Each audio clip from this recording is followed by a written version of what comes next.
Breaking Janagama జిల్లా అయోధ్య సరయూ నదిలో జనగామ విద్యార్థి గల్లంతు.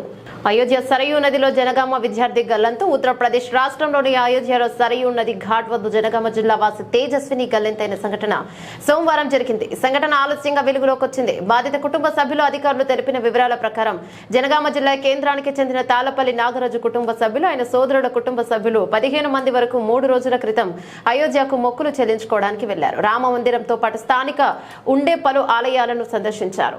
అనంతరం పుణ్య స్నానాల కోసం సోమవారం ఉదయం 8 గంటలకు సరయూ నది వద్ద ఉన్న లక్ష్మణ్ ఘాట్ కు వెళ్లారు. అదే సమయంలో అక్కడ భారీ వర్షాలు కురుస్తున్న నేపథ్యంలో పై ప్రాంతం నుండి ఒక్కసారిగా వరద నీటిని వదలడంతో లక్ష్మణ్ ఘాట్ పైకి వరద దూసుకువచ్చింది. నది నీటిలో ఉన్న 5గురు నీటిలో పడిపోగా వెంటనే 4గురు సురక్షితంగా ఒడ్డుకు చేరుకున్నారని తెలిపారు. కానీ నీటిలో మునిగిన తేజస్విని అక్కడే అమ్మాయి వరద నీటిలో కొట్టుకుపోయిందన్నారు. ఆ అమ్మాయి జనగామలోని ఏబీవీ ప్రైవేట్ జూనియర్ కళాశాలలో ఇంటర్మీడియట్ సెకండ్ ఇయర్ చదువుతోంది. సోమవారం ఉదయం నుండి ఎంత వెతికినా బాలిక ఆచూకీ తెలియడం లేదని కుటుంబ సభ్యులు బోరున విలపిస్తున్నారు.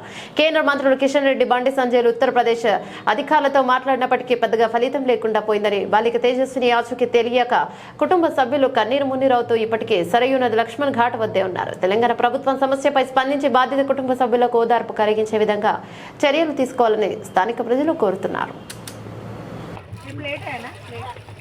జై శ్రీరామ్.